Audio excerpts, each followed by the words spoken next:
Hey there, and thank you for listening to the Get More MSP Leads podcast. I have an industry friend and leader, Brian Latchford, CEO and founder at Atomic Mobile. Thank you so much, Brian, for joining today and being willing to share your story at Atomic. I'm really excited to hear about your experience spending decades in telecom, and why you started Atomic, kind of the need that you saw. Would you mind just sharing your story with us? And thanks again for being here today. No, absolutely. Thank you for having me. I was on the team that backed into becoming the first mobility partner on the AT&T Apex side. And Okay. so, getting into the space, it wasn't about trying to fix anything. We Yeah. just, like I said, kind of backed into it.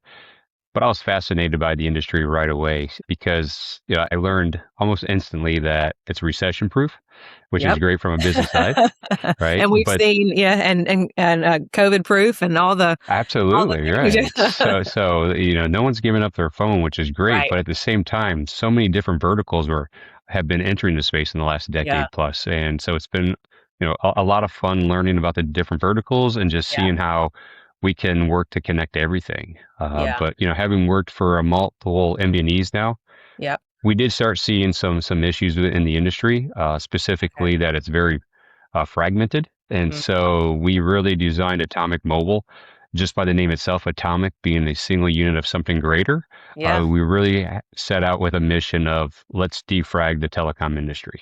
Mm-hmm. Mm-hmm. So, well, that's good luck with that, because that's gonna. Hmm. We're still Work in pretty fragmented, progress. but you're doing your part. That's right. Exactly. So, you guys have a lot of telecom expertise, kind of under your one brand.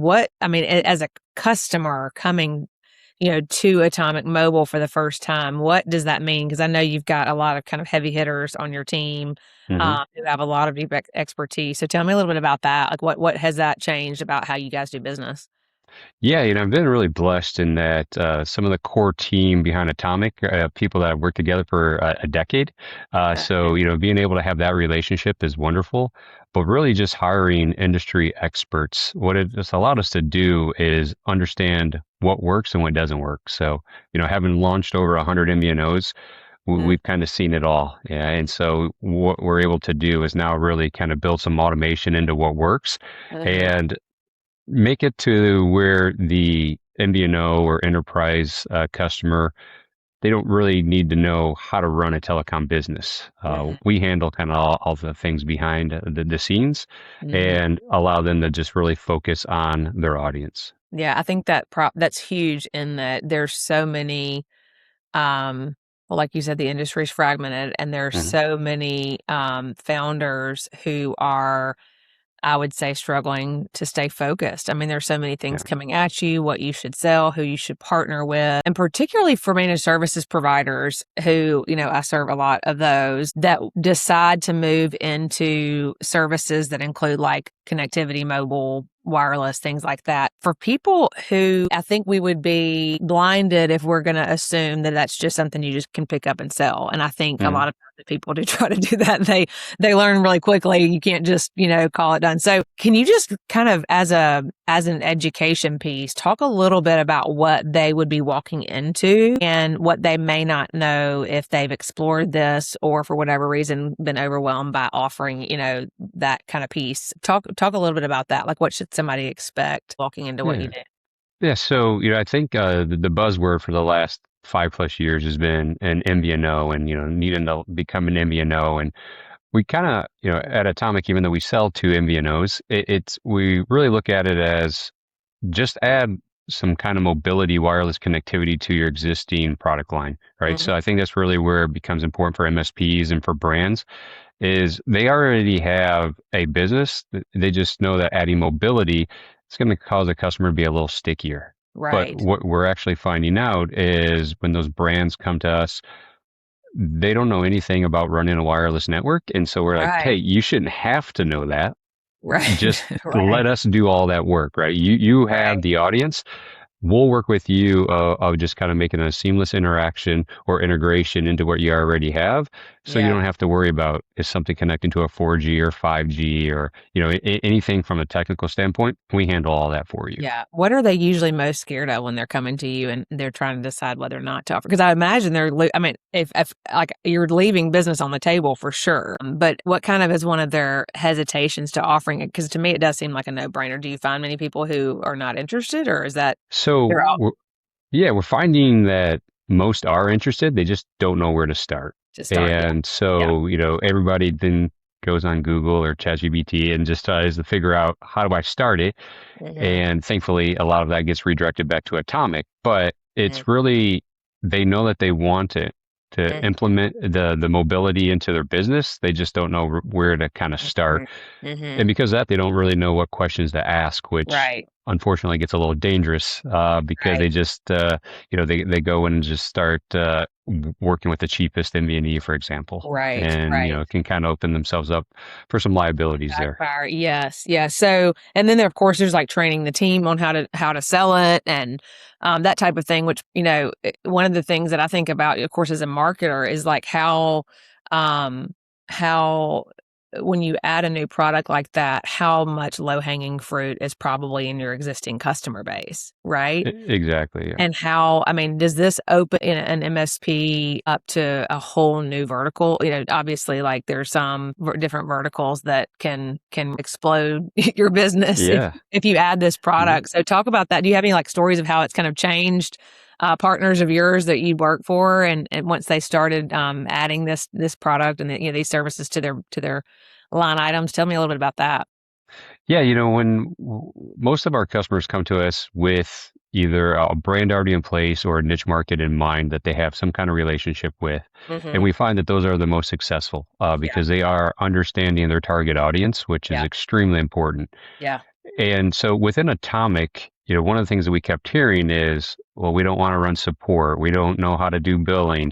Hmm. We don't want to have to file in every state. And so Hmm. Atomic created what we call the Atomic Fusion, which is essentially a white glove service or an MVNO in a box, some call it, Okay. where we will run all that for you, right? Okay. So if you don't want to file in every state, because who does? It takes Right. 6 months and Add that fifty to to your list. $75,000. Yeah. Then you can piggyback on our certifications, and as you continue to grow and really see the value in this, then we'll help you file in each state. And so it doesn't have to be an all or nothing. Like we can really work at this in kind of little puzzle pieces, putting together your vision. Oh, I like that. Yeah. So you're not just doing it for them. You're providing them a platform to learn it and grow it. And I imagine a lot of that back office is a huge time suck. Is that a big problem that you see? Is that Yeah, absolutely. yeah. Right. So, being able to learn what has worked and then design some automation around that. Mm-hmm. We now allow our customer to be as hands-on or hands-off they want to Right. be, right? So Right. obviously, the more that they want to control customer support, billing, etc., less that we have to do, so it becomes cheaper to them Okay. or lower cost. Yeah. But for the brands that come in and just say, "Hey, we have this, we want to integrate it into our app. Can you Mm-hmm. do it?" The answer is absolutely yes, and we'll run it all for you. Cool. So what does like somebody comes to you, um, what would a timeline, I'm sure it depends on what piece they wanna own and what they Mhm. don't, but what would kind of a timeline of getting started with you guys? We want to offer, mobility, and then we have a product that we can sell. Like, what does that process Yeah. look like? Yeah, when I first got into the industry, it's taken us about 6 months to launch an MVNO or a brand. That is now down to a matter of days. So Oh, wow. the kind of the ongoing joke is, almost everybody will ask, how fast can we get going? And the Sure. answer really is you'll rarely be waiting on us, right? Yeah. So we can go as fast as you want to go. Yeah. But to your point, are they looking just for APIs, right? Because Right. that can be set up, in a day or Right. under a day, really. Yeah. Yeah. Or are you needing a provisional platform and you need to be trained on that? We offer that and we're happy to do that. So Yeah. I'd say the sweet spot is normally 2 to 4 weeks, but it really can go as fast as the brand feels comfortable going. And if they say, hey, we want to integrate this and we don't have a time frame and it's 3 to 6 months, then we're happy to work at their pace. Okay. Okay, cool. And tell me when, when people are making and evaluating, partners to do this with, what are some of the things, like if somebody right now is trying to figure out how to do this, how to move forward, what are some things that are mistakes that you see them making in making these decisions to find the right partner? Talk through that a little bit, just so if anybody's listening, Yeah. they I, can get I, the I warning. really think that there's two issues that I see kind of repeated. One, they're not talking to multiple MVNA, MVNEs. And two, most of them try to focus on just price. And so, Mm. what we learn is if you pick the cheapest price, there usually is a reason for that, right? You're Right, lacking the it's cost. I experience. always like to say, like, Exactly, right. two So totally different things. we have several what we call boomerangs that we Yeah. talked with. They're like, "Oh, you're a little higher. We're going to go here." And then in 3 to 6 months, they come back and like, Yeah. "Help, please help Yeah. us. This is Yeah. everything that we're going through." And it's a little bit of a mess sometimes to untangle, but we're happy to do it. So, Yeah. yeah, I think not talking or getting quotes, if you will, from multiple MVNAs, as well as just focusing on the cheapest pricing. Mhm, mhm. And understanding that, like, you guys being turnkey with your platform and Hmm. allowing them to kind of opt into the things that they need the most, like that customization, I imagine, is probably worth, like I said, price and cost, depending on Absolutely, yeah. how many people on your team are about to get involved in this because it's not turnkey, or how many people are, I think you gotta weigh out all that, in terms of time that you're gonna You do, and a lot of that is just the educational piece that Yeah. we have to be able to lay that out for them and help Yeah. them understand. Hey, when you're talking with other people, and we want you to talk to other people, Yeah. make sure that you're asking all these These questions. questions, yeah. Yeah, that's Mhm. great. And I'm sure you have help on what questions to ask when you, go to your website. So we've been talking Absolutely, yeah, yeah. yeah. So, okay, as a market leader, I always like to ask questions about where you see the market and where you stand in 5 years. You guys are growing like crazy. You got a lot Mhm. going on, a lot of innovation. So, particularly for the MSP who might not have, this product, or might not have a connectivity play like this, like Mhm. what does it look like for them? And then where do you see the industry moving in terms of development, in your eyes? Yeah, our mission is still true today. We're working to defrag the industry. It's we kind of have a 3 to 5 year plan to get that fully realized. I think we're ahead of schedule, which is great. That's But awesome. when we're looking at what does the next 3 to 5 years kind of look like in the industry, I think that the term MVNO will kind of go away, and it will just be how do we add mobility into our existing services? What does Mhm. that look like, right? And Mhm. so, from our standpoint, we don't want you to have to worry about how to run a telecom business. We just want you to understand it's probably a good idea to have that in your product lineup, whether Mhm. that be IoT data only, or helping or managing all your employees' phones, and Right, then kind of everything in between. right. We just Once you understand that that's probably a cost reduction for you and will help you keep your customers sticky, we'll Mhm. do the rest. We don't need you to be a telecom expert. We just need you to understand that it's probably a great product line. Yeah, and I think what might be a good challenge to those who are listening who have not made a plan for this is to do your 3 to 5 year plan. Do your, where do you Hmm. see, what do you see your business offering in the next 3 to 5 years? And I think, I mean, correct me if I'm wrong, but having conversations with Atomic Mobiles, and like having this conversation, even if it's not a today thing, is a wise decision, because you're able to kind of start thinking. Absolutely. I think a lot of times we get in our head it's gonna be a lot more to bite off than it is, and it sounds like with your platform, it's not quite as much, or as No. scary as it's made out to be, right?